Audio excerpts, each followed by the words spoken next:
உத்திரமேரூர் வட்டங்களில் 600 பயனாளிகளுக்கு கலைஞரின் கனவு இல்ல திட்டத்தின் கீழ் வீடுகள் கட்டுவதற்கான பணி ஆணையினை தொகுதி சட்டமன்ற உறுப்பினர் சுந்தர் வழங்கினார். காஞ்சிபுரம் மாவட்டம் உத்திரமேரூர் வட்டத்தில் 73 ஊராட்சிகளில் குடிசை வீடுகளில் வசிக்கும் ஏழை எளிய கிராம மக்களுக்கு கலைஞரின் கனவு இல்ல திட்டத்தின் கீழ் புதிய வீடுகள் கட்டுவதற்கான ஆணைகள் வழங்கப்பட்டு வருகிறது. அதன் அடிப்படையில் வட்டார வளர்ச்சி அலுவலகத்தில் இன்று நடைபெற்ற நிகழ்வில் கலைஞரின் கனவு இல்ல திட்டத்தின் கீழ் புதிய வீடுகள் கட்டுவதற்கும் பழைய வீடுகளை மறுசீரமைப்பு பணிகளை மேற்கொள்வதற்கும் தேர்ந்தெடுக்கப்பட்ட 600 பயனாளிகளுக்கு பணி ஆணைகள் வழங்கப்பட்டன.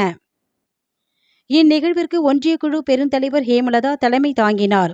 வட்டார வளர்ச்சி அலுவலர்கள் பானுமதி, லோகநாதன் ஆகியோர் முன்னிலை வகித்தனர்.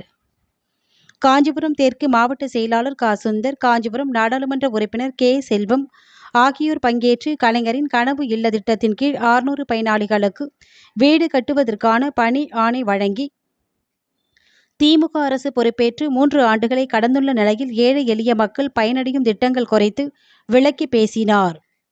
இந்நிகழ்வில் திமுக ஒன்றிய செயலாளர் கே. ஞானசேகரன், பேரூராட்சி மன்ற தலைவர் பொன் சசிகுமார், மாவட்ட மாணவரணி துணை அமைப்பாளர் மணி உள்ளிட்ட ஊரக வளர்ச்சித்துறை அலுவலர்கள், உள்ளாட்சி பிரதிநிதிகள், வார்டு கவுன்சிலர்கள், கழக தொண்டர்கள் திரளானோர் பங்கேற்றனர்.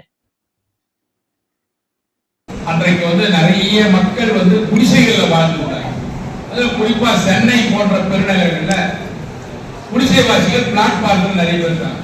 முதல்ல அவங்களுக்கு என்ன பண்ணாரு, மற்றும் அலுவலகத்தை சார்ந்த அனைத்து ஊழியர்கள் நிகழ்ச்சியில சிறப்பு அழைப்பாளராக